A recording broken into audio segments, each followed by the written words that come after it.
Ayan, so isang mapagpalang araw po sa inyong lahat, mga minamahal kong kapatid sa Panginoon.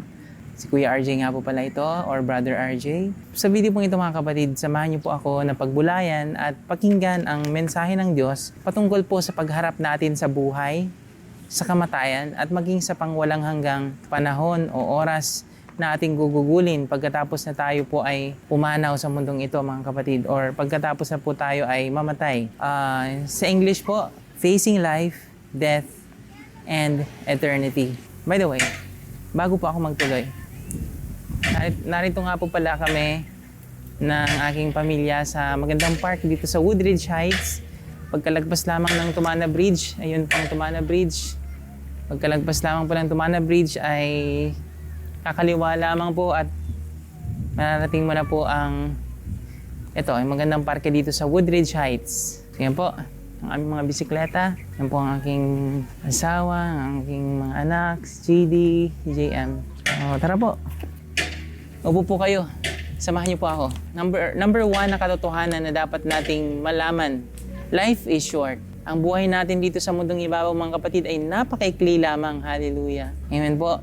Sabi po sa Santiago chapter 4 verse 14, ni hindi nga ninyo alam kung ano ang mangyayari sa inyo sa araw ng bukas.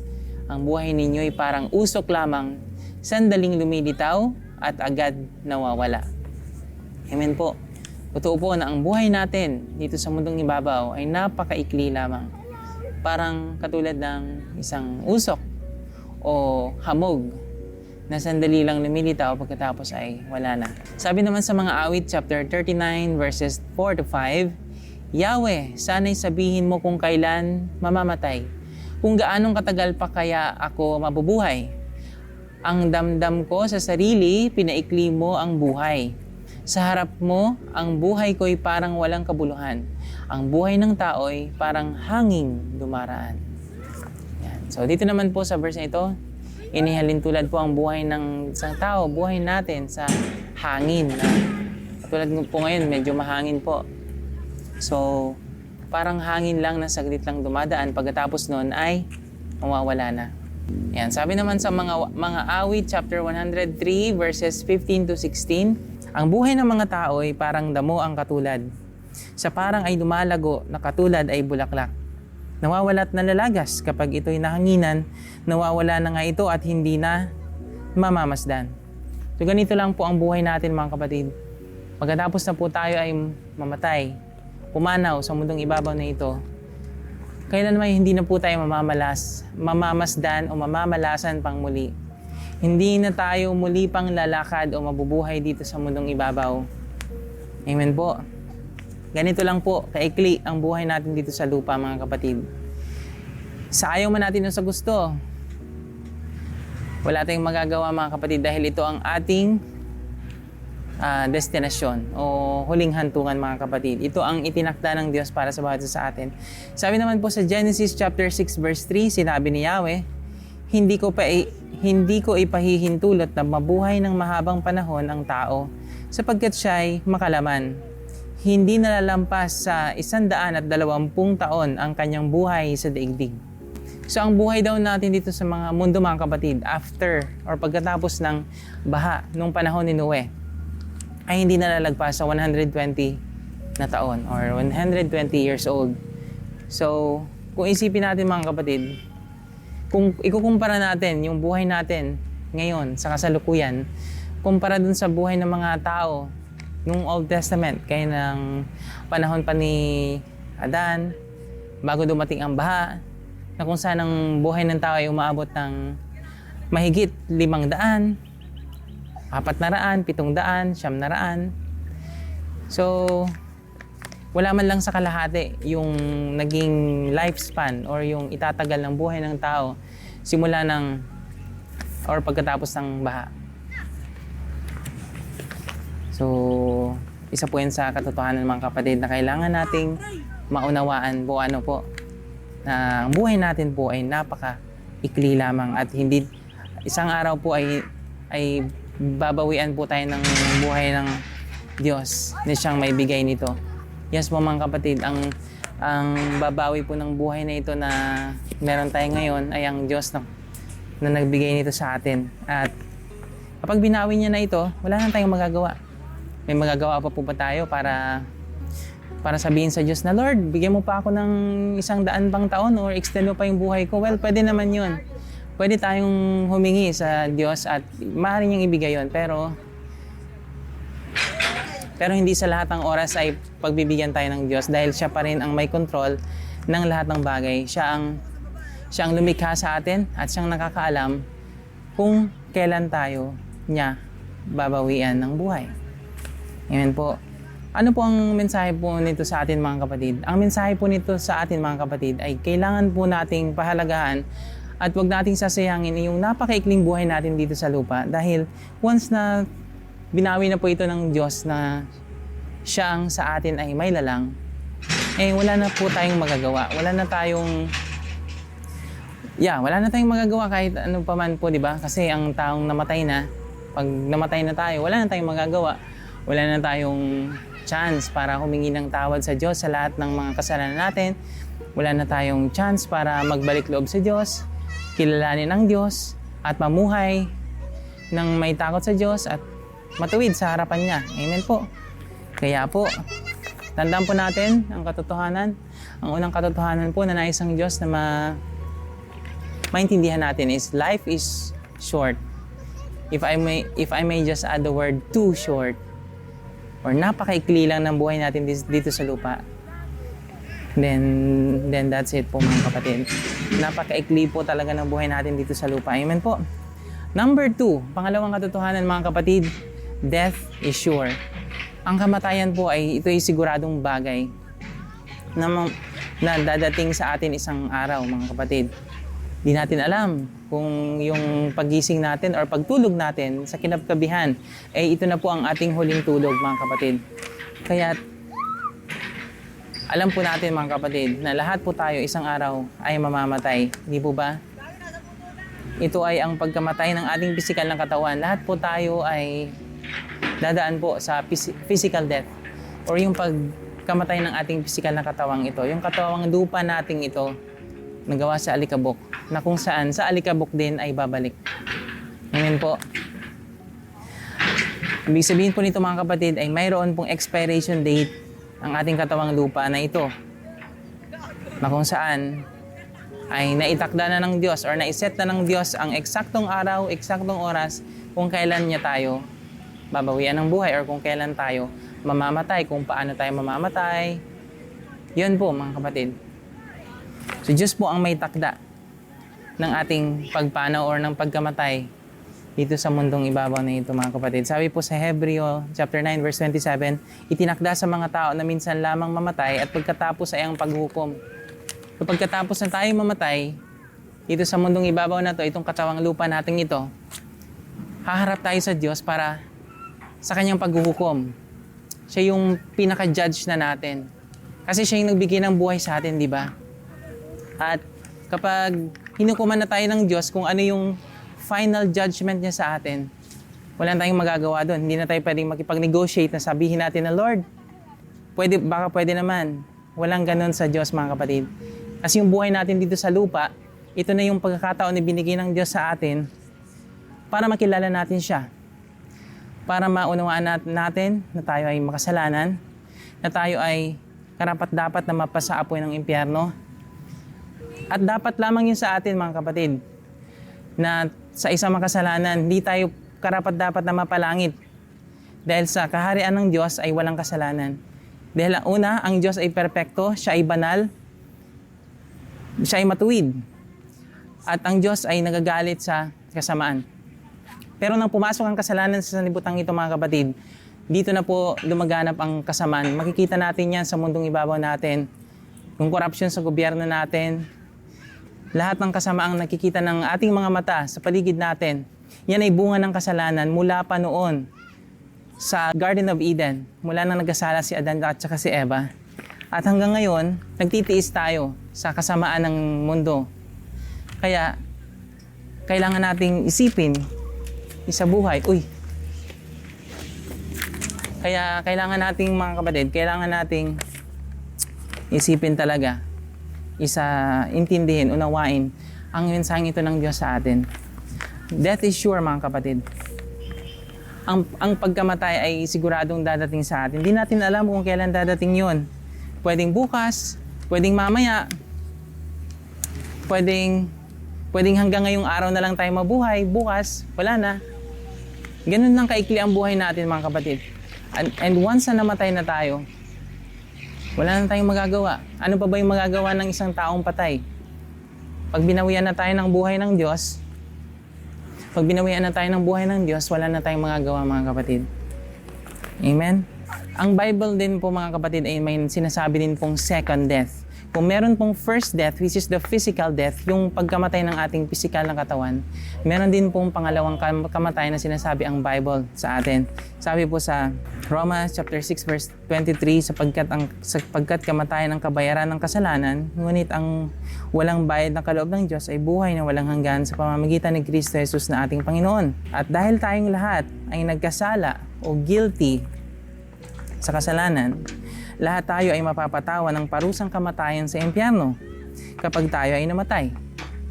Ito ay pangalawang kamatayang naghihintay sa lahat ng mga makasalanan, kung saan ay walang hanggang kamatayan, pagdurusa, pagtangis, paghihirap, pagsisisi, uhaw, sakit, init ng apoy na di namamatay, at mga uod na di namamatay nakakain sa mga mapupunta rito. So mga kapatid, meron pong babala ang Diyos sa atin.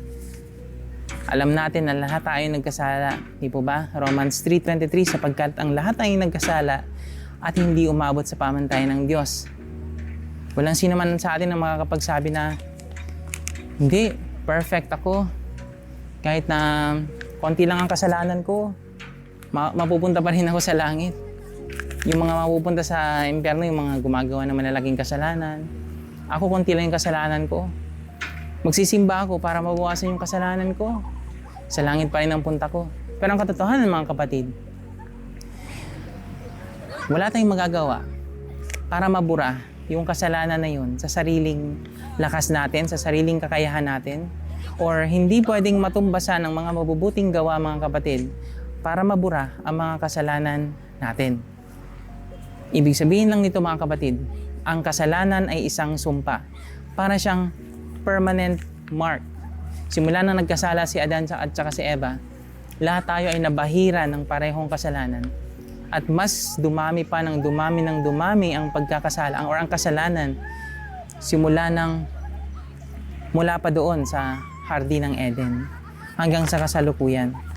At ito po ay malungkot at masamang balita para sa atin dahil po ang kasalanan ay maghahantong sa atin sa ikalawang kamatayan or the second death, which is sa impyerno, sa dagat-dagatang apoy sa impyerno mga kapatid. Amen po. So, at hindi po natin matatakasan to mga kapatid. Hindi po natin masasabi na Lord, baka pwede mo naman akong papasukin sa langit kahit na ganito ako. Hindi po ganun mga kapatid. Amen? So, recap lang po natin mga kapatid, yung unang dalawang katotohanan na nais ang Diyos na maunawaan natin. Number 1, life is short. Hallelujah. Number 2, death is sure. Ang kamatayan ay siguradong dadating sa atin dahil ito itinakda na ng Diyos. Number 3, sin is the cause. Ang kasalanan, ang dahilan. Amen? Gaya ng nabanggit ko kanina, Roma chapter 3 verse 23, sapagkat ang lahat ay nagkasala at walang sino man ang nakaabot sa pamantayan o kaluwalhatian ng Diyos. Walang sino man ang pumasa sa standard or sa panukatan ng Diyos mga kapatid. Okay? Lahat tayo ay nabahira ng orihinal na kasalanan ng ating mga ninunong sina Adan at saka si Eva. Mula pa doon sa Hardin ng Eden nang sila ay sumuway sa utos ng Diyos. Okay? Sinasabi naman po sa Roma chapter 5 verse 12, ang kasalanan ay pumasok sa sanlibutan sa pamamagitan ng isang tao at ang kamatayan ay pumasok sa pamamagitan ng kasalanan. Dahil dito, lumaganap ang kamatayan sa lahat ng tao sapagkat ang lahat ay nagkasala. Amen? Lahat po tayo ay guilty or nagkasala sa harapan ng Diyos. At sinasabi naman po sa unang Juan chapter 3 verse 4, ang bawat nagkakasala ay lumalabag sa kautusan ng Diyos, sapagkat ang kasalanan ay paglabag sa kautusan. Nais ko pong ibahagi sa inyo mga kapatid ang dalawang uri ng kasalanan. Meron pong dalawang uri ng kasalanan na sinasabi ang Bible sa atin. Una po is the sin of commission o ang pagkakasala sa pamamagitan ng paglabag or pag-violate sa utos ng Diyos. Familiar po ba kayo mga kapatid sa 10 utos ng Diyos? Mababasa po ito mga kapatid sa Exodus chapter 20. Basahin niyo na lang po from verse 1 onwards. So, unang utos po ng Diyos, ibigin mo ang Diyos ng lalo at higit sa lahat. Or love the Lord your God above all else. Okay? Yan po ang unang utos ng Diyos. Ibig sabihin, huwag kang iibig ng kahit anumang bagay sa mundo. Kahit yung sarili mong buhay, huwag mong iibigin higit sa Diyos. Okay? Number 2, huwag kang gagawa at sasamba sa mga Diyos-Diyosan. Huwag kang gagawa. Sabi doon, ng mga anumang imahe sa langit, sa lupa. At huwag mo silang yuyukuran, huwag mo silang sasambahin, huwag kang luluhod sa kanila. Dahil akong iyong Diyos ay mapanibughuing Diyos, sabi doon. God is a jealous God. Nagsiselos ang Diyos mga kapatid kapag meron tayong sinasambang ibang mga Diyos-Diyosan. Commandment number 3, huwag mong sambitin ang pangalan ng Panginoon ng walang kabuluhan. Kapag ginamit natin ang pangalan ng Diyos sa walang kabuluhang bagay, for example, na natapilok ka lang, sasabihin mo, oh my, then G-O-D. Or Diyos ko, or Sus Mario Sep. Yun, madalas na sinasabi ng mga tao, pero hindi nila alam na ito ay paglapastangan sa pangalan ng Diyos. Let's put it this way mga kapatid. What if, papayag ka ba kapatid? Anong mararamdaman mo kapag yung sarili mong pangalan or sabihin nating pangalan ng yung nanay ay gagamitin ng isang tao para insultuhin? Gagamitin sa walang kabuluhan. Ano kayang mararamdaman ng nanay mo or ano mararamdaman mo kapag yung sarili mong pangalan ay parang binabastos siya? Gagamitin sa walang kabuluhan or parang babastusin lang siya. Di po ba nakaka-insulto yan mga kapatid? Ang Diyos po mga kapatid, ang pangalan ng Diyos po ay banal.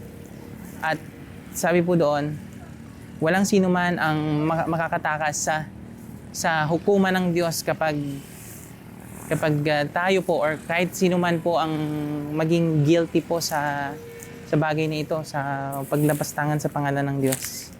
So yun po ang commandment number 3. Commandment number 4, sabi po doon, ipangilin mo ang araw ng Sabbath or yung araw ng pamamahinga. Dahil sa Panginoon, mahalaga po ang Sabbath. In the Old Testament po, kapag hindi po sila nakakasunod sa 10 commandments na ito ng Diyos, sila po ay namamatay. Namamatay sila dahil sin, for the wages of sin is death, di po ba? Well, actually po, sa Old Testament po, ang punishment po is instant. Sino man yung magpagkasala is namamatay kaagad. So, ganun po kahigpit yung pamantayan ng Diyos or yung parang parusa ng Diyos sa sino mang lumabag sa kanyang kautusan. Again po mga kapatid, ang pinag-uusapan po natin is sin of commission. Yung mga pagkakasala sa pamamagitan ng paglabag sa kautusan ng Diyos. So, number 4 po, commandment number 4 is yung pag-observe ng Sabbath or yung araw ng pamamahinga. Dahil nais ng Diyos na matagpuan natin ang ating kapahingahan sa kanyang presensya. Nais ng Diyos na pahalagahan natin yung pagpapahinga. Naiintindihan ng Diyos na ang ating katawang lupang ito mga kapatid ay napapagod, nauubusan ng lakas, at kinakailangan nating mag-recharge or magpahinga. Higit sa lahat, ang pamamahinga sa kanyang presensya. Maging sa New Testament mga kapatid, sinabi ni Jesus, sa Matthew chapter 11 verse 28, lumapit kayo sa akin, kayong lahat na nahihirapan at lubhang nabibigatan sa inyong mga pasanin at kayo'y bibigyan ko ng kapahingahan. So, again, kapahingahan po ito mga kapatid, But in the Old Testament, ito pong sa 10 utos na ito, ika-4 na utos ng Diyos, it's pertaining to a specific day. Itong utos na ito ay binigay specifically sa mga Israelites para kanilang sundin. And kapag hindi nila ito sinunod or nasunod, dito na sila nagkakasala at dito na iginagawad ng Diyos right away ang kanyang parusa sa kanila, sa sino mang lumabag sa mga utos niya. Ika-5 utos mga kapatid, Igalang mo ang iyong ama at ina. Ika-6, huwag kang papatay. Ika-7, huwag kang makikiapid. Huwag kang mangangalunya or adultery. Ika-8, huwag kang magnanakaw. Do not steal.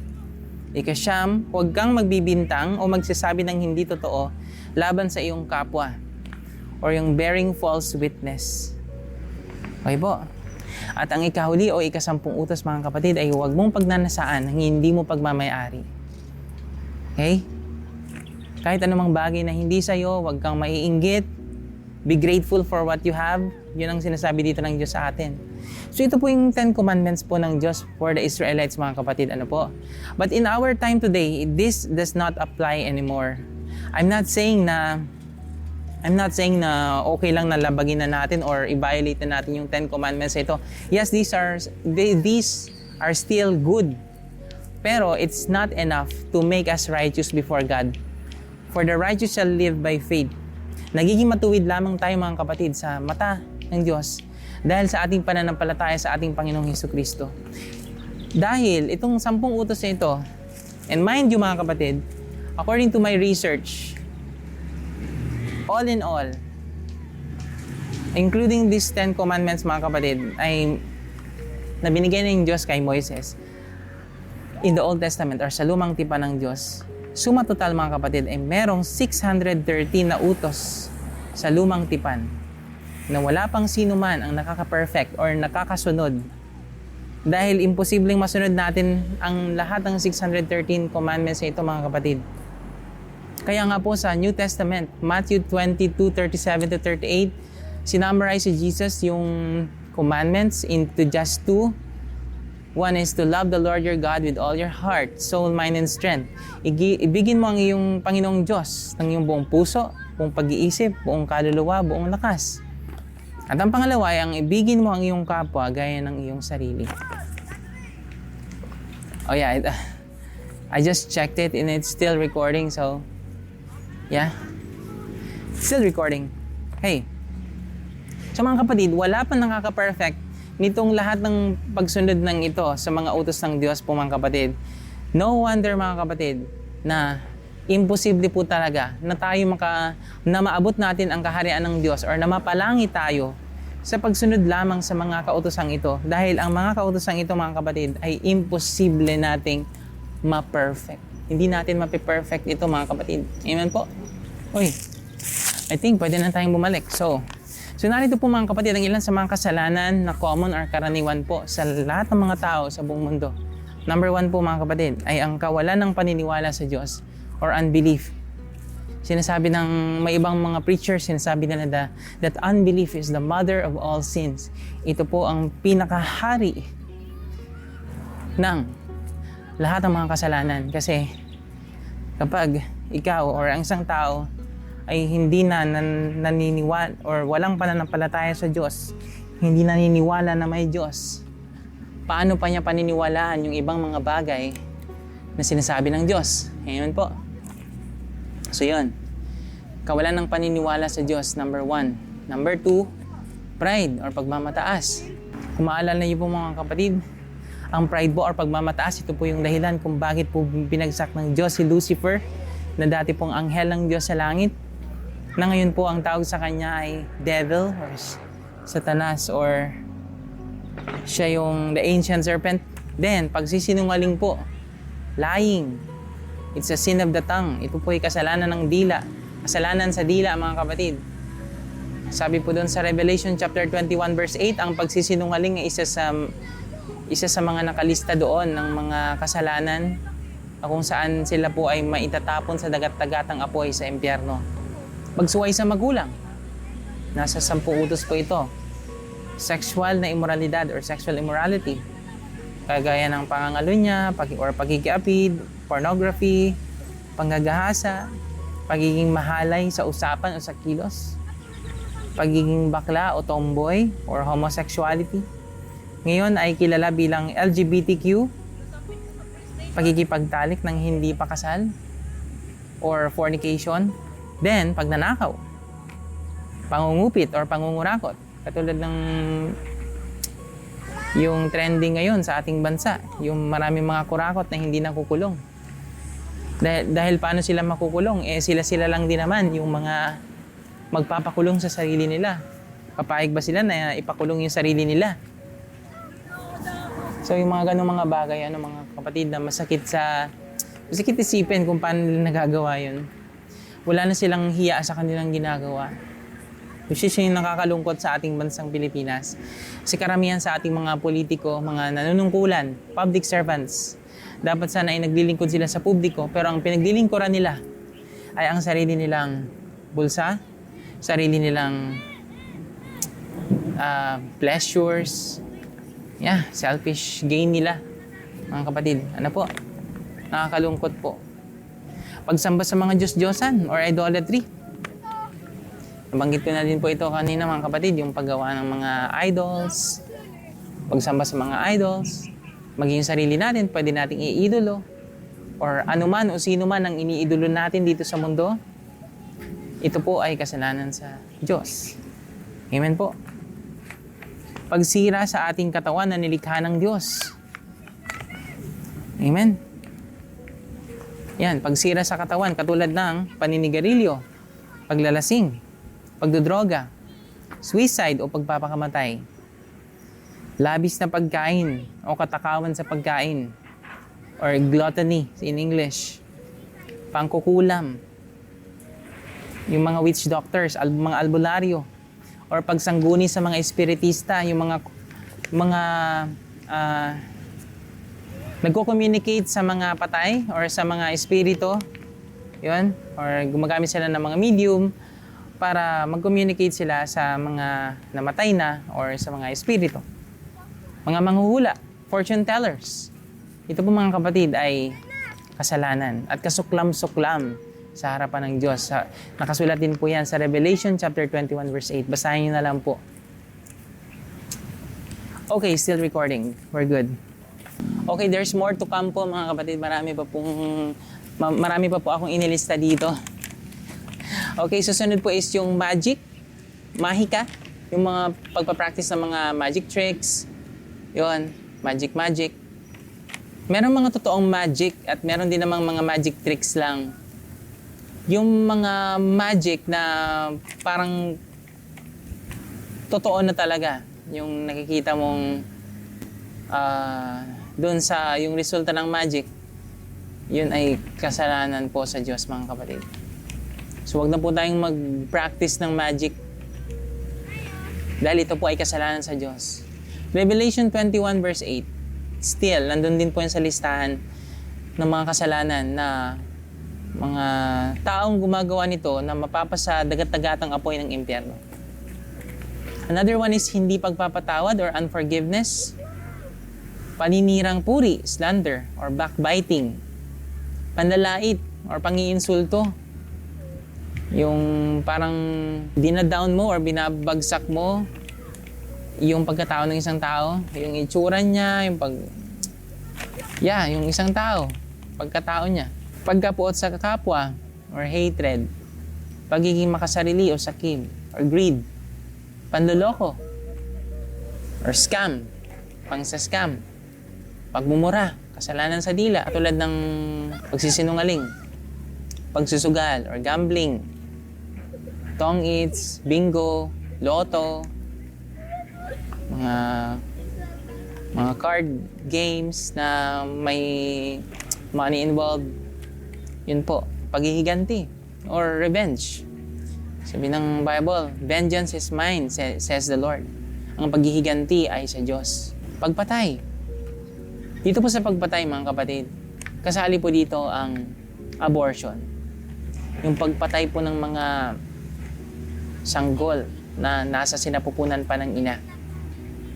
Pag-ibig sa salapi, katamaran, maling testimonya o bintang sa iba, pagiging malisyoso, chismis or gossip, kaimbutan o pagiging mainggitin or envy. So ito po mga kapatid, ang mga listahan pong ito mga kapatid. Kung hindi man lahat ito ay nagawa natin, maaaring 1, 2, 3, 4, 5, or marami sa mga kasalanan ito mga kapatid ay guilty tayong lahat. Amen po. Kahit ako po mga kapatid, guilty rin ako sa ilan sa mga ito nung ako'y wala pa sa Panginoong Hesukristo. Pero dahil sa grasya ng Diyos, binago niya ang buhay ko. Yung dating palamura ako dati, matigas ang ulo, pasaway sa magulang, lasinggero, yan. Yung hindi nagpapatawad, yun ay ang lumang ako bago ko nakakilala ang Panginoong Hesukristo. Ngayon mga kapatid, yung pangalawang uri ng kasalanan is the sin of omission. Ito po yung kasalanan na kung saan is pumalya ka sa paggawa ng mabuti. Sinasabi po sa Santiago chapter 4 verse 17 na ang nakakaalam ng mabuti na dapat niyang gawin ngunit hindi niya ito ginawa ay nagkakasala. So mga kapatid, sa mga nabanggit ko pong mga kasalanan ito mga kapatid, hindi ko po kayo inaakusahan, hindi ko po kayo hinuhusgahan. It is for you to be aware mga kapatid. It's for your awareness only mga kapatid. Kung nararamdaman mo kapatid na para bang may nag-aakusa sa iyo or nagpaparatang sa mga kasalanang ito na nagawa mo, diablo po ang may gawa nito mga kapatid. Diablo ang umuudyok sa iyo, nangungusap sa iyo na yan ka, di ba? Di ba ginawa mo 'yon? Di ba ginawa mo 'to? O di ba kagabi ginawa mo 'yan? O di ba ganyan ka talaga? Yun po ay pangungusap ng diablo mga kapatid. Pahayag chapter 12 verse 10, dumating na ang pagliligtas ng Diyos. Ipinamalas na niya ang kanyang lakas bilang hari. Ipinamalas din ni Kristo ang kanyang kapangyarihan, sapagkat itinapon na mula sa langit ang nagpaparatang sa mga kapatid natin, araw at gabi, sa harapan ng Diyos. Araw at gabi, mga kapatid, pinaparatangan tayo, inaakusahan tayo ng kaaway sa mga nagawa nating pagkakasala in the past. Pilit niyang binabalik sa ating alaala yung mga nagawa nating kasalanan in the past. At pilit niyang binubura sa ating isipan, sa ating pangunawa, na ang mga kasalanan ito ay tayo or parang ganito na tayo. Parang gusto niya natanggapin na lang natin na ganito na kasi ako ganito na yung kinalakan ko, kaya wala na akong magagawa. Hindi na ako magbabago pa. Ito po ay isang kasinungalingan ng kaaway sa atin mga kapatid, na kailangan po ay labanan natin ito sa pamamagitan ng katotohanan ng salita ng Diyos. Paniwalaan natin kung ano ang katotohanan mula sa salita ng Diyos mga kapatid, at huwag nating tatanggapin ito. Dahil oras na tinanggap natin ito na sasabihin natin or isipin natin na oo nga no, ganito na talaga ako, wala na akong magagawa, di na ako magbabago. Kung ano man yung kahinatnan ko, pa ako'y namatay, yun na yun. Mga kapatid, ito po ay kasinungalingan ng kaaway. Ayaw po ng Diyos na manatili tayo sa ganitong tanikala or sa ganitong pagkakaalipin sa atin ng diablo, sa kanyang kasinungalingan. Amen po. Nais po ng Panginoon na tayo mapalaya sa mga kasalanan ito mga kapatid. Nais ng Diyos na tayo mamuhay mga kapatid nang malaya sa kasalanan. Nang namumuhay tayo sa katuwiran ng Diyos, namumuhay tayo ng may pag-ibig sa Diyos, pag-ibig sa kapwa, at matuwid sa mata ng Diyos mga kapatid. Di ba napakasarap ng mga kapatid?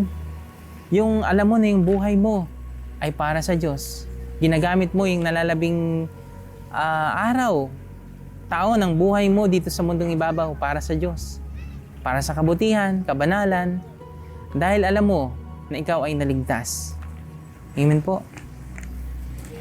Hindi ko pa sinasabi mga kapatid na kaya nating maburay mga kasalanan nating ito or kaya nating gawing matuwid yung sarili natin sa harapan ng Diyos. Imposible pong mangyari mga kapatid. Kung sa sarili lang natin, lahat tayo ay palya. Again, lahat tayo ay nagkasala at hindi umabot sa pamantayan or sa standard ng Lord, ng Panginoong Diyos. At ito po yung masamang balita sa atin mga kapatid. Dahil ibig sabihin po nito mga kapatid, lahat po tayo, knowing na tayo ay nagkasala, lahat tayo ay mapapa-impyerno.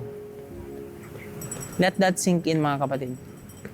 Kung ikaw kapatid ay namumuhay pa rin, pagkakasala, at yung mga kasalanan mo in the past is dala-dala mo pa rin hanggang ngayon, hindi mo pa naranasan personally yung pagpapatawad ng Diyos na After mo mapatawad na alam mong hindi mo deserve na patawarin ka ng Diyos sa dinami-dami ng kasalanang nagkapatong-patong sa buhay mo,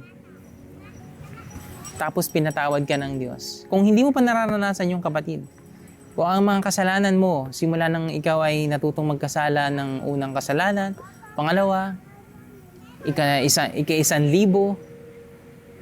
or also, of course, exaggeration lang naman po yung mga kapatid. Kahit libo-libo man ang kasalanan mo, mga kapatid. Pero kung ang mga kasalanan mo, kapatid, ay dala-dala mo pa rin hanggang ngayon, yan ay masamang balita sa iyo, kapatid, kasi oras na mamatay ka, oras na bawian ng Diyos ang buhay mo, ang napakaikling buhay mo, siguradong sa impyerno ang bagsak mo, kapatid. At sabi sa Bible, sa impyerno, walang pahinga. Ang apoy ay hindi namamatay. At ang uod ay hindi namamatay, nakakain sa iyong katawan, araw at gabi. Magsisi ka man, wala nang kapatawaran, wala nang pag-asa pag nasa impyerno na isang tao. Kaya kapatid, kung ikaw ay nabibigatan sa mensaheng ito, dahil nararamdaman mo o nauunawaan mo na ikaw ay isang makasalanan, at karapat dapat kang maparusahan sa impyerno, kaibigan, sinasasabihin ko sa iyo na nangungusap sa iyo ang Panginoon. Nangungusap sa iyo ang Diyos. At napakapalad mo dahil na isang Diyos na maramdaman mo ang bigat ng iyong kasalanan. Kung gaano kabigat ang kapalit ng ating mga kasalanan. Kaibigan, mga kapatid, kinakausap ka ng Diyos at nais ng Diyos na maranasan mo, kapatid, kung gaano kalaki at kadakila ang kanyang pag-ibig, na higit pa sa dami o bigat ng kasalanang dala-dala mo ngayon. Kaya mga kapatid, tutungo na tayo sa ika-4 na ibabahagi ko sa mensaheng ito. Christ is the cure. Si Kristo ang lunas. Sabi po sa 2 Corinthians chapter 5 verse 17, hindi nagkasala si Kristo. Ngunit alang-alang sa atin, siya'y itinuring na makasalanan upang sa pakikipag-isa natin sa Kanya ay maging matuwid tayo sa harapan ng Diyos. Amen po. So si Jesus po na walang kasalanan, mga kapatid, ay namatay sa krus upang bayaran ang iyong mga kasalanan, ang aking mga kasalanan, at ang mga kasalanan ng buong sanlibutan. Ito po ang mabuting balita sa atin, mga kapatid, na may nagbayad ng ating kasalanan. Ano daw po ang kabayaran ng ating kasalanan? Sabi sa Romans 6:23, sapagkat ang kabayaran ng kasalanan ay, okay, sa mga nagsagot ang kamatayan, tama. Kamatayan, impyerno ang ibabayad sa atin ng Diyos sa ating mga kasalanan. Pero good news dahil may nagbayad na nito, mga kapatid. Ang kamatayan ni Jesus or ni Jesus sa krus ng Kalbaryo ang naging kabayaran sa ating mga kasalanan at wala nang iba pa. Amen po. Kaya mo, ikaw kapatid, tatanungin kita, sa tingin mo, kayang pagbayaran yung mga kasalanan mo? I tell you, mga kapatid, hindi natin kaya. Walang kahit sino man sa ating makakapagsabi na, kaya kong pagbayaran. Kaya kong mabili ang kaligtasan ko para ako'y mapalangit. Babayaran ko lang yan. Babayaran ko ang mga kasalanan ko at ako'y mapapawalang sala na at ako'y maliligtas na mapapalangit na ako. Walang ganun, mga kapatid. Dahil ang hinihingi pong kabayaran ng Diyos sa ating mga kasalanan ay kamatayan. In the Old Testament, ang mga tao sa Old Testament, kinakailangan nilang mag-alay taon-taon ng sinunog na handog or burnt offering sa Diyos para sa pansamantalang paglilinis ng kanilang mga kasalanan. Pero nung dumating si Jesus Christ sa New Testament, inialay niya ang kanyang perfect life. Yung buhay niya na hindi nabahira ng kahit anumang kasalanan ay inialay niya sa krus ng Kalbaryo, at yung pagkamatay niya, pag-alay niya ng buhay niya sa krus ng Kalbaryo, ito ay sobrang makapangyarihan para hugasan at linisin ang kasalanan ng buong mundo. Kaya kapatid, iniimbitahan ka ng Panginoong Yesus sa oras na to, na isang Panginoon, na lumapit ka sa Kanya, na isang Panginoong Hesukristo. Lumalapit ang Panginoong Hesukristo sa iyo, sa buhay mo ngayon. Nais niya na lumapit ka sa Kanya. Gaya ng alibughang anak or the prodigal son. Nung nalaman ng prodigal son na nilustay niya yung kanyang yung pamana sa kanya ng tatay niya, na kinuha niya in advance, nung nalaman niya na siya ay nagkasala, bumalik siya sa kanyang ama. Akala niya ay hindi na siya tatanggapin ng kanyang ama. Ngunit nang siya ay papalapit pa lang sa may bakod or sa may pintuan ng bahay ng kanyang ama, sinalubong na siya ng kanyang ama. Hinalikan siya, dinambitan siya ng napakagara, pinagkatay siya ng pinatabang baka, pinaghanda siya. Ganun mga kapatid ang pagmamahal ng Diyos sa atin.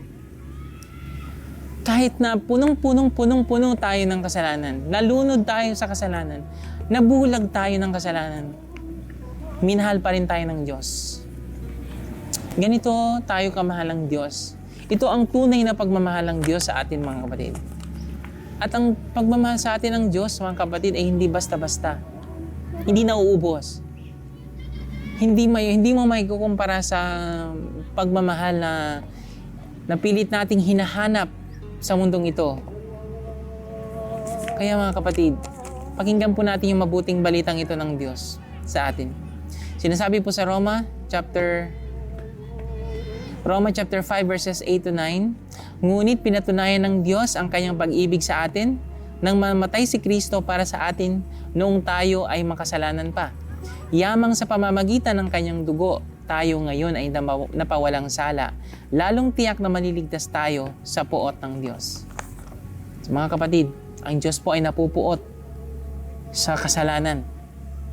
Kung kaya't, ang sino mang tao na tatanggi sa libreng kaligtasan ito, libreng regalo ng Diyos na sa ginawa ng Panginoong Hesukristo sa krus ng Kalbaryo, wala nang ibang naghihintay sa kanila kundi ang nagngangalit na galit at puot ng Diyos. Dahil ang Diyos ay hindi po nalulugod sa kasalanan. Na isang Diyos na talagang pagbayarin or magkaroon ng kabayaran yung kasalanan. Kaya tiniis ng Diyos. Can you imagine, mga kapatid, sa pag-ibig ng Diyos sa atin? Yeah, it's a recording, praise the Lord. Dahil sa dakilang pag-ibig ng Diyos sa atin, tiniis niya maging yung kamatayan ng nag-iisa niyang anak, si Jesus. Bilang isang ama, mga kapatid, ako bilang isang ama, hindi ko matitiis na makita ko ang anak ko na namamatay. Dahil lang parang inialay ko siya para sa ikaliligtas ng isang Mabuti, mas pipiliin ko pa na ako yung mamatay kaysa yung anak ko. Dahil mahal ko yung anak ko eh. Pero gayon na lamang ang pag-ibig ng Diyos sa makasalanang sanlibutan. Yung sanlibutan po na yun, mga kapatid, ay tayo. Nang ibinigay niya ang kanyang bugtong na anak, nag-iisang anak na si Jesus, para siya'y mamatay. Sinakripisyo niya yung sarili niyang anak para mamatay sa krus ng Kalbaryo. Pagbayaran yung kasalanan na hindi niya ginawa. Kasalanan ginawa mo at ginawa ko. Ginawa nating lahat dito sa mundong ibabaw. Upang sino man ang sumampalataya sa Kanya, ay hindi nang kailanman ay mamamatay. Ito po ipangako, mga kapatid, dahil si Jesus po, si Jesus po ay hindi na natiling patay. Kung iniisip po natin na si Jesus namatay, tapos hanggang doon na lang, no, it doesn't end there. Hindi po nagtatapos doon ng kwento, ng gospel, ng mabuting balita. Dahil ang mabuting balita, hindi lang tayo inibig ng Diyos at hindi lang niya binayaran ng ating kasalanan, kundi pati ang Panginoong Hesukristo ay nabuhay na muli. Nag-resurrect siya, mga kapatid. Amen? Praise the Lord. Ito po ang ating blessed hope. Ito po ang ating talagang buhay na pag-asa sa mundong ito, sa buhay na ito, na habang tayo nabubuhay, yung pag-asa natin ito ay nananatiling buhay sa atin hanggang sa kanyang muling pagbabalik. Dahil ang Panginoong Hesus ay nangako siya na siya ay muling babalik. Babalikan niya tayo. Tayong mga naghihintay sa Kanya. Tayong mga tumanggap sa Kanya bilang ating Panginoong Diyos at tagapagligtas. Babalikan niya tayo. Amen. Sinasabi po sa 1 chapter 15 verse 13, ang pinakadakilang pag-ibig na maaaring taglayin ng sinuman para sa kanyang mga kaibigan ay ang ialay ang kanyang buhay para sa kanila. Amen. Pero ito pong magandang mensahe sa atin ng Diyos, higit pa sa kaibigan ang pagturing niya sa atin. Ang sinasabi po doon sa John 1:12, sabi doon, sino man ang tumanggap sa nag-iisang anak ng Diyos, si Jesus, ay binigyan ng karapatan na maging anak ng Diyos. So hindi lang tayo basta kaibigan. Hindi lang tayo basta ordinaryong nilalang. Tayo ay binayaran ng banal na dugo ng Panginoong Hesukristo. Ganun tayo kahalaga. Ganun kataas yung value natin. Hallelujah. Kaya wag nating hayaan mga kapatid, nahamakin tayo ng kahit na sino man. Dahil yung tayo, buhay natin, ito binayaran, bayad tayo ng banal na dugo ng Panginoong Hesukristo, ng pinakabuhay niya. Binayaran niya yung buhay natin. Inialay niya yung kanyang sariling buhay. Diyos na may nalang ng langit at lupa, binigay niya yung sarili niyang anak, bugtong na anak, bumaba sa langit, papunta dito sa lupa, upang bayaran yung kasalanan mo at kasalanan ko, nang sa gayon, makapiling natin siya sa buhay na walang hanggan sa langit. How good is that, mga kapatid? How good that news is, diba? Kung isipin natin, sa lahat ng mga bad news na naririnig natin sa ating mundo ngayon, sa social media, yung mga news streams natin, halos wala na tayong naririnig na mabuting balita. Ito po ang natitirang mabuting balita na nais ang Diyos na marinig natin po. Amen? Sinabi naman po sa Roma chapter 8 verse 1, another good news na nais ng Diyos na maunawaan natin. Roma chapter 8 verse 1, kaya nga wala nang kahatulang parusa sa mga taong nakipag-isa na kay Kristo Jesus.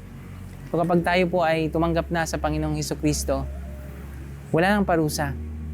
Kasi nabayaran na yung ating parusa eh. Siya yung naparusahan para sa atin.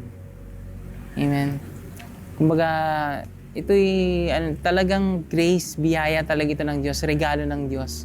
Kung iisipin natin pag sinabing regalo, pag tumanggap ka ng regalo, di ba? Binayaran mo ba yung regalo para tanggapin mo? Di ba hindi? Kasi may nagbayad na nun. Di ba? So ganito, ibinibigay sa atin ng Diyos ang kaligtasan. At pwede nating tanggihan, pwede nating sabihin na, hindi ko kailangan yan. Hindi ko kailangan ng kaligtasan, hindi ko kailangan si Jesus. Hindi ko kailangan paniwalaan yan, okay na ako sa buhay ko. Pwede nating gawin yun. Pwede naman yun. Pero, merong nakakatakot na balik yun sa atin. Kasi kapag na-miss out natin yung bagay, napakahalagang bagay na yun, tayo din naman ang magdurusa. Amen po. Nawa po, mga kapatid, ay wag nating i-miss out, wag nating malalagpasan or parang i-ignore, parang babaliwalain lang yung mensaheng gaya nito, mga kapatid. Dahil ang Panginoon po ay nagbabala sa atin. At ang Diyos ay lubos na nagmamalasakit at nagmamahal sa atin at nais niya na marinig natin yung kanyang mensahe, mabuting balita para sa ating lahat. Dahil nais niya na maligtas tayong lahat. Pero kung tayo ning tatanggi, tayo ning magsasabi na, Lord, ayaw ko yan, walang magagawa ang Diyos, di ba? Nasa atin ang pagpipili kasi di naman tayo robot, di ba? Binibigyan tayo ng Diyos ng malayang pag-iisip para magpasya tayo, mag-decide tayo kung anong pipiliin natin. Pwede nating piliin ito or kahit anong bagay na gusto nating piliin. Pero ang Diyos ay nagbibigay ng direksyon sa atin. Malinaw na direksyon na dapat nating piliin. Amen po. Sabi naman sa Ephesians chapter 2 verses 8 to 9, sabi po doon, sapagkat dahil sa kagandahang loob ng Diyos, kayo ay naligtas sa pamamagitan ng pananampalataya at ito'y kaloob ng Diyos na hindi mula sa inyong sarili. Hindi ito bunga ng inyong mga gawa, kaya't walang may pagmamalaki ang sinuman. So ang kaligtasan ay hindi galing sa atin. Ang kaligtasan ay galing sa Diyos. Ito po ay regalo ng Diyos sa atin at kailanman ay hindi natin magagawang maligtas ang ating sarili. Walang sino mang taong makakapagsabi na, kaya kong iligtas ang sarili ko. O paano kapag last day mo na sa mundo? Paano kapag nasa ospital ka na, sinabi ng doktor sa'yo na hanggang alas 5 ka na lang mabubuhay? Anong gagawin mo? Pero kapag narinig mo yung mensahe ng kaligtasan ng Panginoong Jesucristo na libreng binibigay sa'yo, wala kang kailangang gawin. Kailangan mo lang tanggapin siya. Yung pag-ibig niya sa'yo. Di ba napakadali nun? Pero may mga tao talaga na kahit anong gawin mo, kahit anong sabihin mo, wala. As in, hindi nila talaga tatanggapin. Kasi iba yung paniniwala nila, iba yung pananaw nila sa mensahe. Wala na tayong magagawa doon. Kailangan na lang natin silang ipanalangin. So dahil sa grasya ng Diyos, dahil sa kabaitan ng Diyos sa atin, tayo ay nagkaroon ng kaligtasan. At tayo ay magkakamit ng buhay na walang hanggan sa langit. Dahil sa ginawa ng ating Panginoong Jesucristo. Hindi dahil sa nagawa nating mabubuting bagay. Hindi dahil marami tayong natulungang mga mahihirap. Marami tayong nag-donate tayo ng malaking pera sa mga donation centers. Hindi sa ganung bagay mga kapatid. Hindi matutumbasan ang kaligtasan ng mga mabubuting gawa natin. Okay po, again po, ang kaligtasan po ay hindi galing sa atin, ito ay galing sa Diyos. At hindi po ito nabibili ng pera. Walang katumbas na material na bagay ang kaligtasan. Dahil ang kaligtasan po ay nakasalalay sa Panginoong Jesucristo lamang. Wala nang ibang pangalan sa silong ng langit na ibinigay ng Diyos sa sangkatauhan na kung saan ito ay sukat na ikaliligtas ng kahit na sino man. Ang tanging pangalan lamang ng Panginoong Jesucristo, mga kapatid, ang makakapagligtas sa atin. Wala nang iba. Ito po yung mabuting balita na nais ng Diyos na malaman natin. Amen po. Kaya kung hindi mo pa naririnig, kapatid, ang mabuting balita ng Diyos na ito'y para sa iyo. Hindi ka hinuhusgahan ng Diyos, hindi ka parang tinataboy ng Diyos. Naisang Diyos na imbitahan ka. Dahil naisang Diyos na baguhin yung buhay mo. Katulad ng pagbabago ng Diyos sa buhay ko. Dati po, makasalanan din po ako namumuhay ako sa mga pansariling hangarin, mga kasalanan sa dila, kasalanan sa pag-iisip, kasalanan sa gawa. Namumuhay din po ako sa ganun, mga kapatid. Maraming makakapagsabi, mga dati kong kaibigan na bihira ko na lang makausap ngayon, makasama, dahil simula nang nagkaroon ng pagbabago sa buhay ko. Drastically, malaki yung pagbabago sa buhay ko. As in, parang nabaliktad yung mundo ko eh. Yung dating lahat ng mga pinupurso ko, lahat ng mga tinataha kong landas is puro pansarili, pansariling kasiyahan, pansariling hangarin, pansariling ambisyon. Puro lang pansarili, walang pagmamahal, walang pagkilala sa Diyos, walang ganon. Biglang nabaliktad nang masumpungan ko ang pag-ibig ng Diyos. Purihin ng Diyos, mga kapatid. Kaya, hayaan niyo po na ipanalangin ko kayo, Panginoon, dakilang Diyos at aming Ama. Di ko po alam kung sino po kung para po kanino ang mensaheng ito, mga kapatid. Ngunit dakilang Diyos, akin pong dalangin, nabuksan niyo po ang pag-iisip ng kapatid kong ito. Kung nanonood pa siya hanggang sa mga oras na ito, Panginoon, buksan niyo po ang pag-iisip niya. Bigyan niyo po siya, Lord, ng malinaw na pangunawa, Lord, na mahal mo siya. At nabayaran mo na, Panginoon, ang kasalanan niya, lahat ng kasalanan niya sa krus ng Kalbaryo. Panginoon, bigay mo sa kanya ang banal mong Espiritu, Lord, na magbabago ng puso niya, na magbibigay sa kanya ng kapangyarihan at ng lakas upang mabuhay ng may kabanalan at katwiran sa iyong mata, Panginoon, O Diyos. At bigyan niyo po pagpalaan niyo po ang kapatid kong ito, Panginoon. At libo-libong anghel sa langit ang nagdiriwang dahil sa kapatid kong ito na tumanggap sa iyo, Panginoong Jesus. Salamat, Panginoong Jesus, sa kaligtasan, sa pag-ibig mo. Sa iyo po ang papurit, pasasalamat sa pangalan ni Jesus. Amen.